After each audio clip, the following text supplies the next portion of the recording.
Star by Siddhu నటించిన crack Jack. Sorry Jack వీడి కొంచెం క్రాక్ ఎలా ఉందంటే నాకైతే అస్సలు నచ్చలేదు బ్రో. స్టార్ బై సిద్ధు అంటే మినిమం ఎంటర్టైన్మెంట్ హీరో, కానీ ఈ సినిమాలో మాత్రం అస్సలు అట్లా లేదనమాట. ఎంటర్టైన్మెంట్ పక్కన పెట్టేశారు. మనం సినిమా థియేటర్లో సెకండ్ హాఫ్ లో కూర్చోవడం అంటే గగనమనే చెప్పాలి. ఆ మ్యూజిక్ కి అమ్మో దండం, 1000 కోట్ల దండాలు. అయితే ఈ సినిమా గురించి పూర్తిగా మాట్లాడుకుందాం. దానికంటే ఫస్ట్ ఈ ఛానల్ మీరు ఫస్ట్ టైం చూస్తే ప్లీజ్ సబ్స్క్రైబ్. ఈ వీడియో నచ్చితే ఖచ్చితంగా లైక్ చేయండి. స్టార్ బై సిద్ధు, బొమ్మరిల్లు భాస్కర్, వైష్ణవి చైతన్య అంటే మంచి కాస్ట్ అనమాట. అంతేకాకుండా సపోర్టింగ్ రోల్స్ లో కూడా ప్రకాష్ రాజ్, వీళ్ళంతా మంచి గ్యాంగ్ జమ్మారు. మంచి అవుట్పుట్ ఇస్తారా అని అనుకుంటే సినిమాకి వెళ్ళిన తర్వాత ఫుల్ డిసప్పాయింట్మెంట్ చేశారనమాట. సినిమా కథలోకి వెళ్తే హీరో చాలా ఇంటెలిజెంట్, ఏదేదో అవుదాం అనుకుంటాడు కానీ ఏది చక్కగా చేయడం అనమాట. ఒక రా ఏజెంట్ అవుదాం అనుకుంటాడు. రా ఏజెంట్ అవుదాం అనుకున్న తర్వాత పోయి ఇంటర్వ్యూ ఇస్తాడు. ఆ ఇంటర్వ్యూ రిజల్ట్ రాకముందే ఒక మిషన్ పైన వర్క్ చేస్తాడు. ప్రజెంట్ ఆ మిషన్ పైన వర్క్ చేస్తున్న రా ఏజెంట్లకు మన కిరాక్ తెప్పించాడు.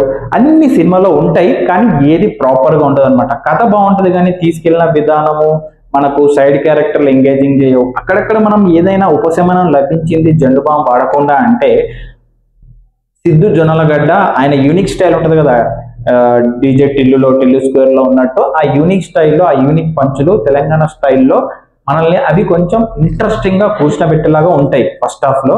కానీ సెకండ్ హాఫ్ లో మాత్రం నాకైతే అస్సలు నచ్చలేదు అనమాట. దీనికి 3 మ్యూజిక్ డైరెక్టర్లు అంట, అలా పేర్లు నాకు తెలియదు కానీ డిస్ప్లే చేస్తాను చూడండి. సో వీళ్ళు ఇచ్చే సౌండ్ కన్నా ట్రాఫిక్ సౌండ్ నయం. ఆ సౌండ్ కి చెవులు గిన్ను ఉన్నాయి అంతే గానీ సినిమాలో మాత్రం అంత ఎఫెక్టివ్ గా కనబడలేదు. చిన్న సినిమా మొన్న ఆ పాట కోటి సినిమా పాట తిరిగింది రీల్స్ లలో యూట్యూబ్ లో ఎక్కడ పడితే అక్కడ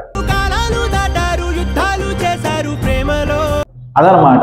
ట్రాఫిక్ సౌండ్ ఇంకా బెటర్ అనిపించింది, అందువల్ల మ్యూజిక్ అనేది షెడ్కి వెళ్ళిపోయింది. అంతేకాకుండా ఇంకా గ్రీన్ స్క్రీన్ ఇప్పుడు నేను ఇది ఉన్నా, ఇప్పుడు నేను వెనకాల గ్రీన్ స్క్రీన్ పెట్టి హిమాలయాల్లో ఉన్నట్టు దిగొచ్చు అనమాట వీడియో. అదనమాట సేమ్ అదే చేసారు సినిమాలో కూడా. దానికి పెద్ద బడ్జెట్ ఏం అవసరం లేదు, నేమ్తోనో ఫేమ్తోనో మొత్తం గానిచ్చేయచ్చు. సినిమాలో అదే చేశారనమాట. చాలా వాటికి గ్రీన్ స్క్రీన్లు వాడారు. గ్రీన్ స్క్రీన్లు వాడినా కూడా అది ఎడిటింగ్ లో మన గ్రీన్ స్క్రీన్లు వాడినట్టు తెలుస్తుంది అనమాట. సో అంత మంచిగా వాడారనమాట గ్రీన్ స్క్రీన్ లో. వాళ్ళకి మనకు తెలిసేలాగా మన ఇంటెలిజెన్స్ టెస్ట్ చేసేలాగా మేము గ్రీన్ స్క్రీన్ వాడుతున్నాం మీరు కనిపెడతారా లేదా అన్నట్టు వాళ్ళు సినిమాలో పెట్టారనమాట. సో ఆ ఎడిటింగ్ అట్లుంది. సో నాకైతే అది కొంచెం ఆడియన్స్ ని డిసప్పాయింట్మెంట్ చేసేలాగా ఉందన్నమాట. అతి తెలివైన వాడు కంటే తెలివైన వాడు. సినిమాకి వెళ్ళాలా వద్దా అంటే అప్ టు యూ. మీకు ఒకవేళ సిద్ధు బాయ్ని వైష్ణవి తేజని థియేటర్లో ఎక్స్పీరియన్స్ చేయాలనుకుంటే డెఫినెట్ గా వెళ్ళండి. నేనైతే రికమెండ్ చేయను. నాకంటే తెలివైన వాడు ఎలా ఆలోచిస్తాడో అలా ఆలోచిస్తాను. ఇది నా పర్సనల్ ఒపీనియన్, నాకైతే నచ్చలేదు. ప్రకాష్ రాజ్ లాంటి క్యారెక్టర్స్ తీసుకున్నా కూడా దానికి జస్టిఫికేషన్ లేదు ఈ సినిమాలో. సో ఇది వాళ్ళ రివ్యూ. ఇలాంటి మోర్ ఇంట్రెస్టింగ్ మూవీ అప్డేట్స్ కోసం ఈ ఛానల్ని ఖచ్చితంగా సబ్స్క్రైబ్ చేయండి. ఈ వీడియో నచ్చితే ఖచ్చితంగా లైక్ చేయండి. బేగం మీరు లైక్ చేయకుండా వెళ్ళిపోతే అస్సలు బాగోదు. లైక్ చేయండి.